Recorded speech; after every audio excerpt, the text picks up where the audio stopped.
Hello, everyone, and welcome to Speak Up This podcast. This is the place where everyday women and men have an opportunity to share their stories to inspire yours. We say what you think no one wants to hear, but everybody needs to know. I'm your host, Angel Charmaine, and tonight I've got two amazing guests with us, not just one, for this segment of One-on-One with Angel. And I wanted to have them share their stories tonight because they live with a condition that many of us have seen, but really don't know much about. And so I want to give them an opportunity and space tonight to be able to share their stories with you all. And make sure you stay into the very end of the conversation to learn how you can support them and others with the condition of epilepsy. So I want to go ahead and introduce you all to Miss Kim Hardy, as well as Miss JenVon Cherry. And we're going to start tonight with Kim. How you doing, sis? I'm fine. How are you? I'm doing well. Thank you for joining me here at Speak Up Sis podcast. Thank you. I'm glad to be here. I appreciate the invite. That's what's up. So if you will, please tell the people a little bit about who you are. My name is Kim Hardy. I am the co-founder and CEO of HardyHandz Foundation. I'm also an author of a children's book called The Adventures of Kimmy and Wally, Wally to the Rescue. I started having seizures at probably the age of 9 or 10. I was in a car accident with my grandmother and my aunt. That was at about six or 7. And from that, I got a concussion, and which led into my kind of storybook entry into the world of epilepsy as we know it. So from there, I started having seizures. They started changing up gradually over time, and that's where we are now. Wow. I really want to hear about that because I didn't know. I didn't know that you could develop epilepsy or seizure disorder. And we'll talk about the terminology in a moment as well. I didn't realize that you could develop it from an incident. I thought if you're epileptic, you're born with it, right? So, goodness, I learned something new already. So tonight's gonna be a whopper of learning, right? So thank you for being here tonight and for sharing. And we're gonna get more into your story in just a second, but I want to go ahead and bring on JenVon Cherry, your partner in crime here. Yes. Welcome to Speak Up Sis podcast, JenVon. Tell us a little bit about you. My name is JenVon Cherry, and I am the co-founder of Epitome of Epilepsy. I was diagnosed with epilepsy at the age of 6 years old. I was stabbed in the eye, my left eye, with a pencil lead. And the pencil lead cut off into my brain, lodged itself into, the pencil lead lodged itself into my eye, moved itself into my brain, and I had to have emergency surgery. And ever since then, that, I shouldn't say small because it was a big incident, led me to have seizures. Wow. Okay. Glory. So it's hard to make me speechless. But when you said stabbed in the eye, I just had to ask, was it an intentional stab in the eye? I was 6. We were in the classroom, and I asked to borrow a classmate's pencil, and he got upset that I had the pencil. He took it, and he stabbed me in my eye. The pencil was literally like this. Okay. I pulled the pencil out, and sorry for the goriness, but... Ooh, listen, I'm one of those people. I can visualize everything, and with you doing the hand movements, I'm feeling it's like, oh, okay, wow, yeah.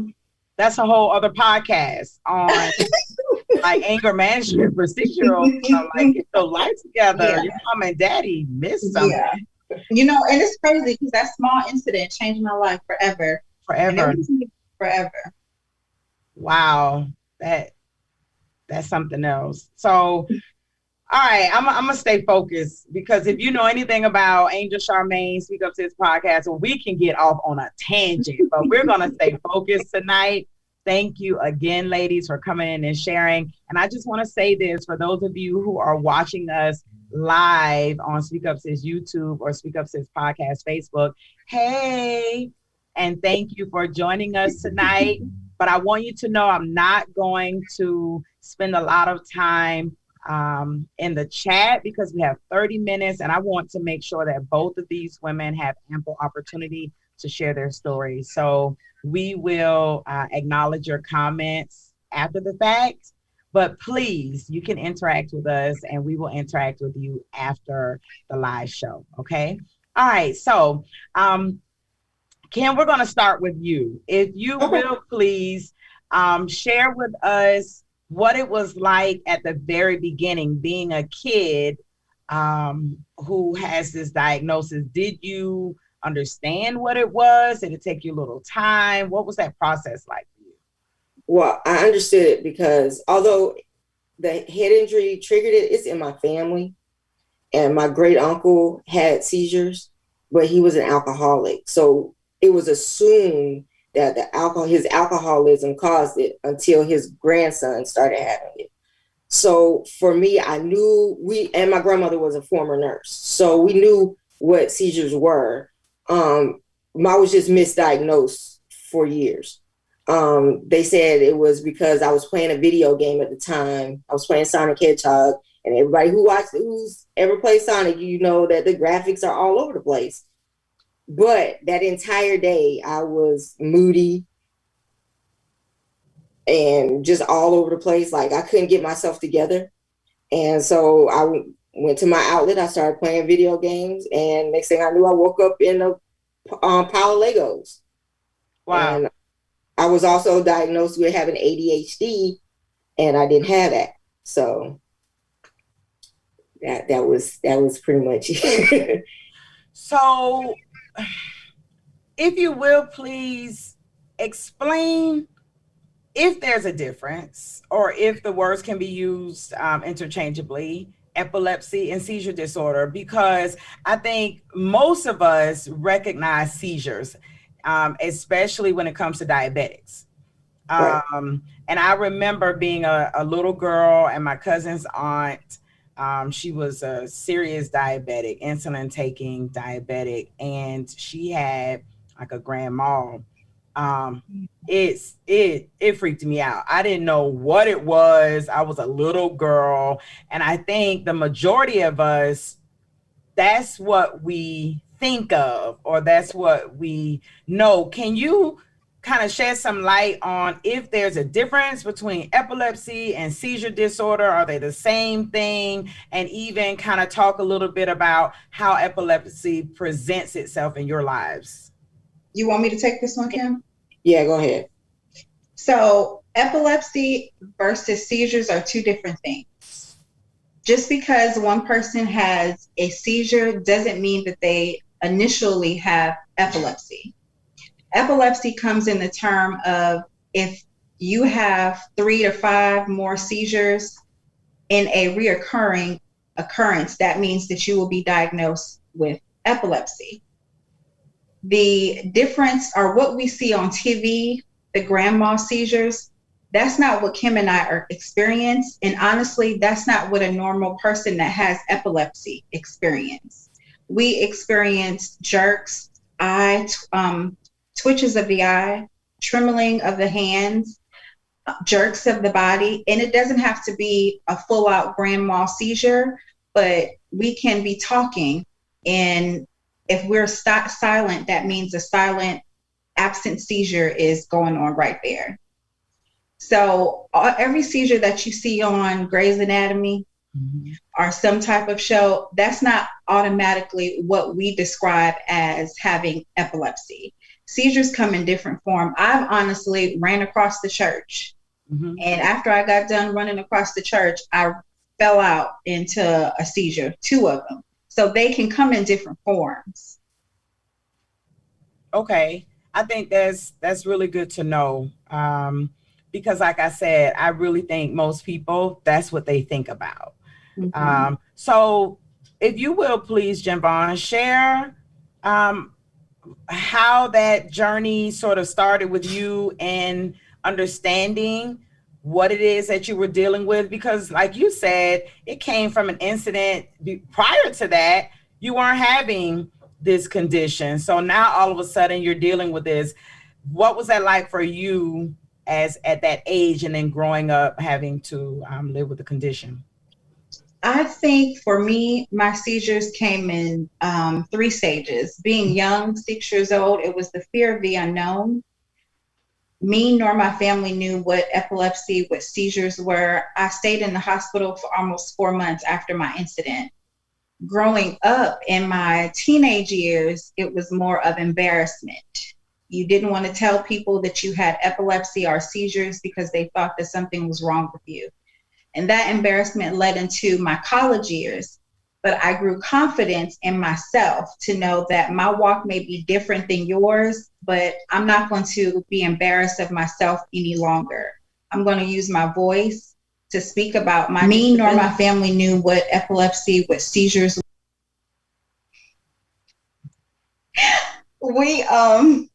I think him and I both have a agreement that this is a invisible disability.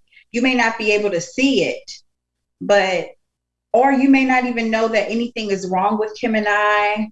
You may not think that anything is wrong, but as soon as you were to see us fall on the floor, then you know that something is wrong with us. But I like to call it a superhero. You know, I'm different than the next person, and this makes me different from you. And I like my superpower. Right.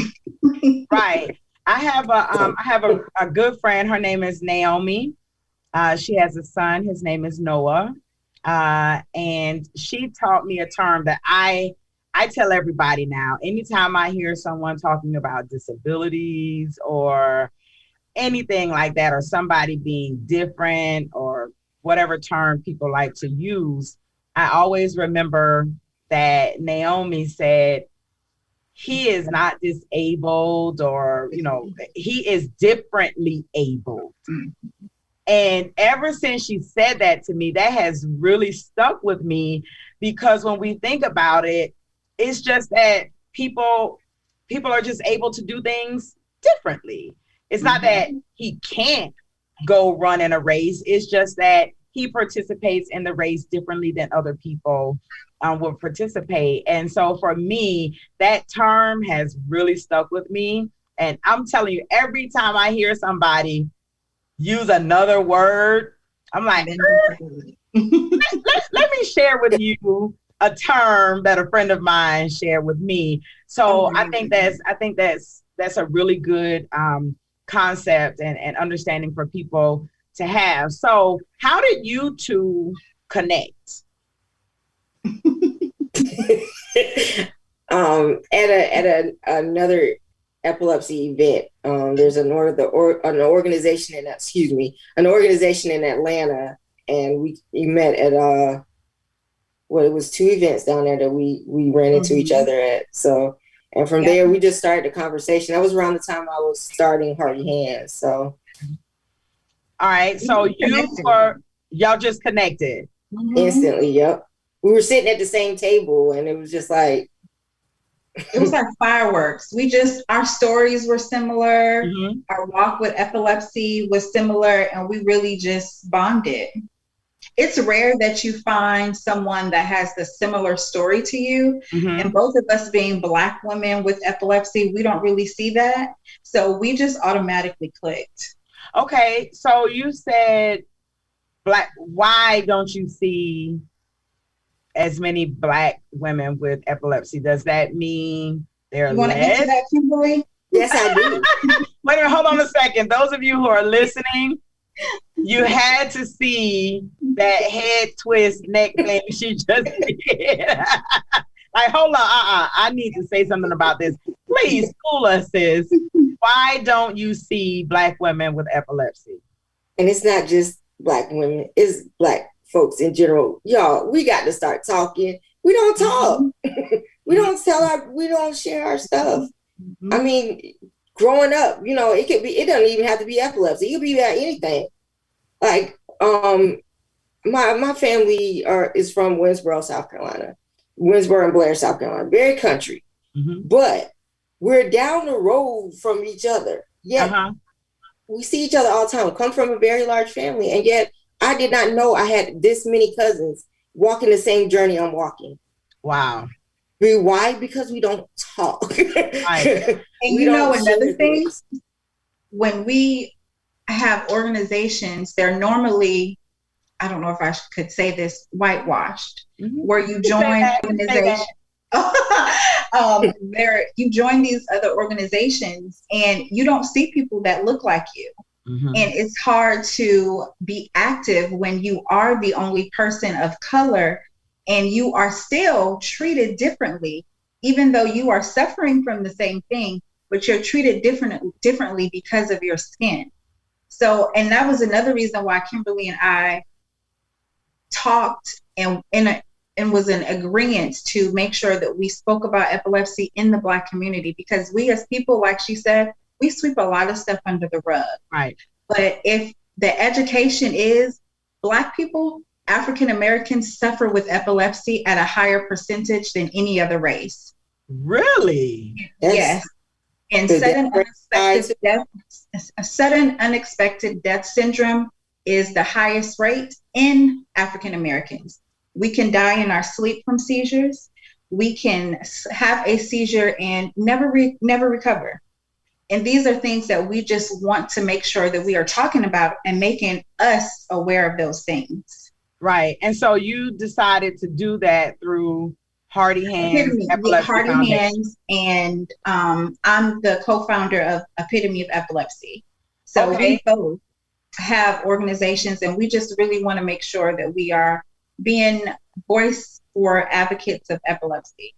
All right. So tell us about the organizations, because I'm interested to know, what do you need the community, the Black community, to do, and how can we do whatever it is that you need us to do to be able to support your efforts?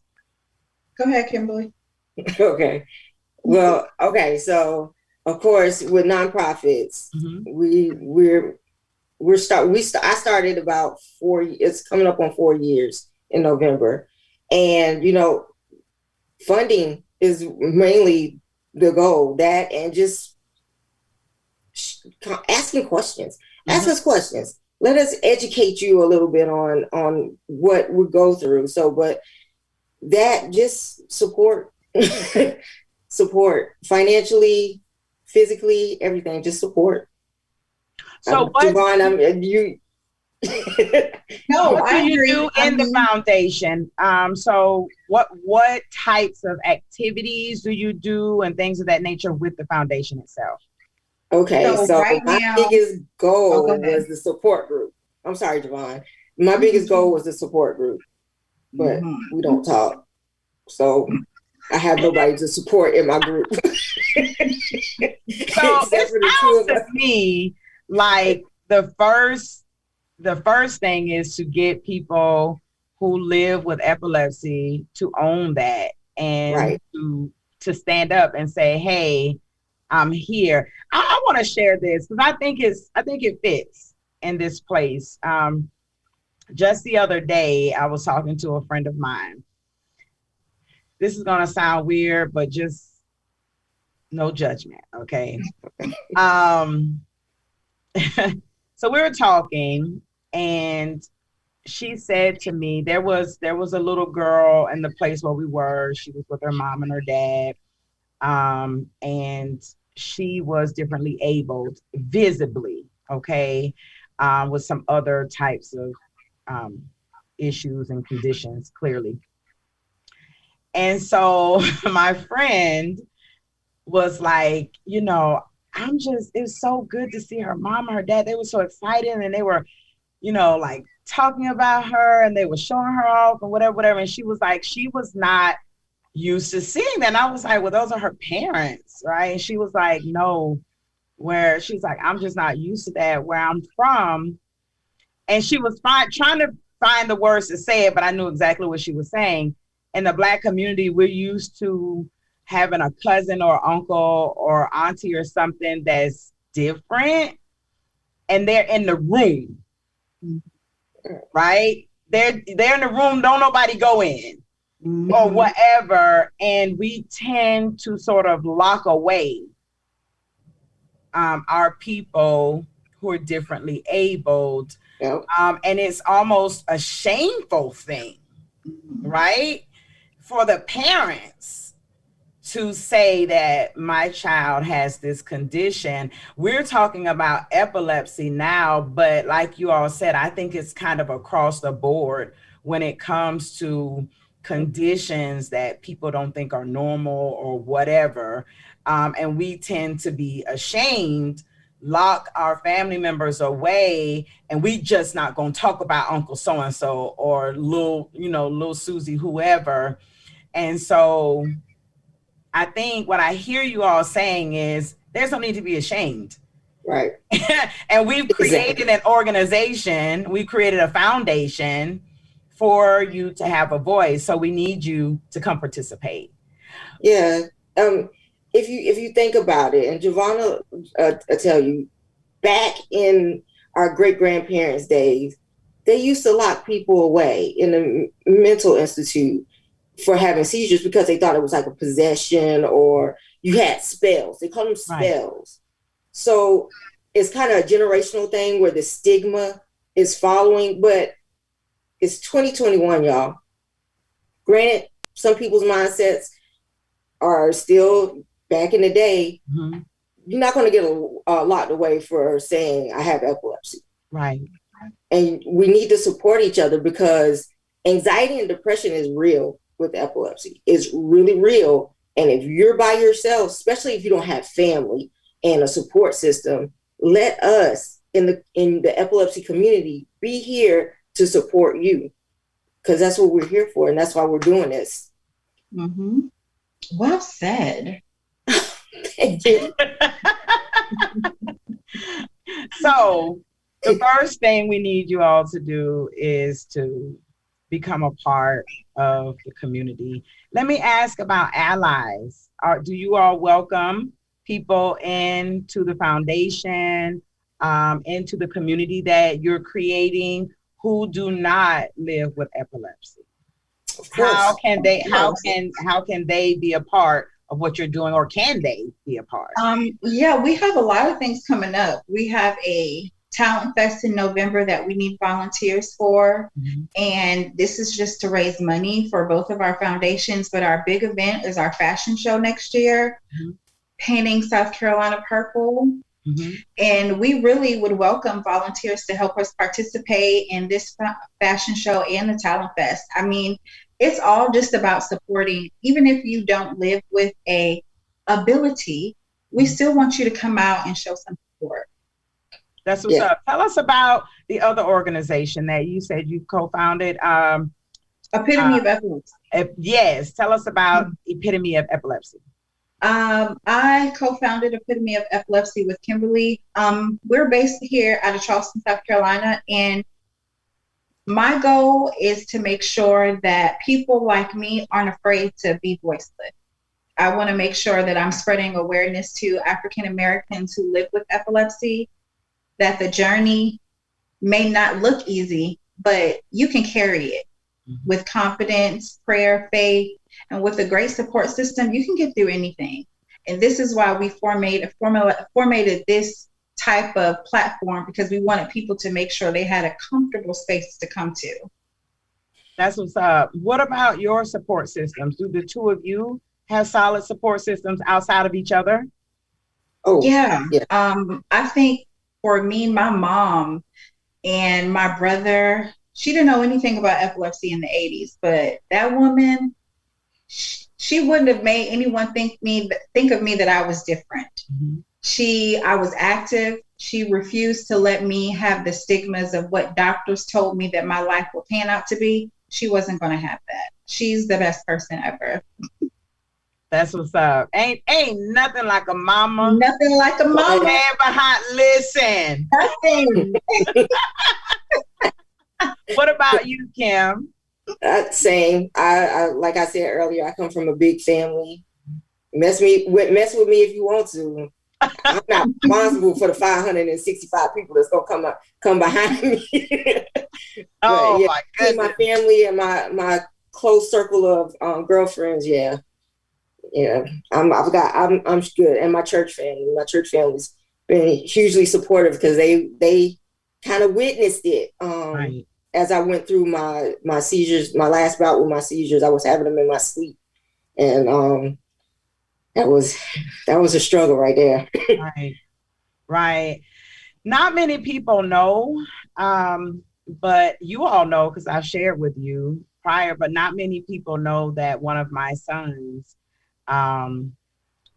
suffered from seizure disorders. I'm not gonna say epilepsy after hearing the difference between the two. It was never an epilepsy diagnosis, but it was a seizure disorder diagnosis. And I can say even as babies, 2 of them suffer from febrile seizures, which are different. Mm-hmm. And they're not supposed to, they say that's normal and children do this and that and the other. But any type of seizure disorder can be scary. Mm-hmm. And I just want to say, as a mom who had to learn, figure it out, understand, decide whether or not to put my child on medication or not, have to worry about whether or not he'd be able to drive or not or whatever, we have to open up our mouths and we have to share. We have to talk about it so that we're not all showing up saying, I didn't know anything. That conversation needs to stop. Everybody showing up saying, oh, I didn't know, or this is a learning, or I'm just learning something new. Okay, at some point, it shouldn't be everybody learning something new when we've got so many people who've experienced it, and it's new because we won't open up our mouths and tell other people, right? So I appreciate you ladies for coming into the space tonight, sharing your stories, sharing the foundation with us. I would like for you to share your contact information so people who are watching will be able to reach out to you and connect to the foundation. Kim, we'll start with you. Okay. You can reach out we're on Instagram and Facebook at HardyHandz with a Z, HardyHandz. On Foundation on Facebook and Instagram. Also on LinkedIn and Twitter, kind of. They're not my favorite outlets, but I'm there too. And I feel you having a presence. It's like I'm there, but I don't really want to be there, but I'm there. I'm there. Yeah. And we also do Purple Table Talk twice a month. We have a YouTube channel, Purple Table Talk with Kim and JenVon. So, and you can email me, same HardyHandz@gmail.com. Mm-hmm. All right. And JeVon, how can people contact you if they'd like to? They can contact me through my Epitome of Epilepsy page. Send me an inbox, send me a message. They can also reach out to me through my Instagram page. My email address is cherryjenvon33@gmail.com. Both Kim and I both share our IG page collectively together with Epitome of Epilepsy and HardyHandz. So if anyone was to leave a question, send us a DM, we would automatically get it. Yeah. Perfect. All right, everyone. I thank you all for watching tonight and or listening wherever or whenever you're listening. I'd like to thank both Kim and JenVon for showing up tonight on Speak Up Sis podcast to share their stories in order to inspire all of you to open up your mouths and speak up as well. We meet here every Monday night at 8 p.m. Eastern Standard Time. So please join us, join the conversation. You can find us on Speak Up Sis podcast on Facebook, as well as Speak Up Sis podcast on Instagram. You can also connect with us at www.speakupsis.com. And if you are not already subscribed to our YouTube channel, you can visit us on Speak Up Sis YouTube channel as well. So listen up, everybody. Remember, you have something to say. You are not voiceless. Open up your mouth and speak up. We'll see you next week. Bye.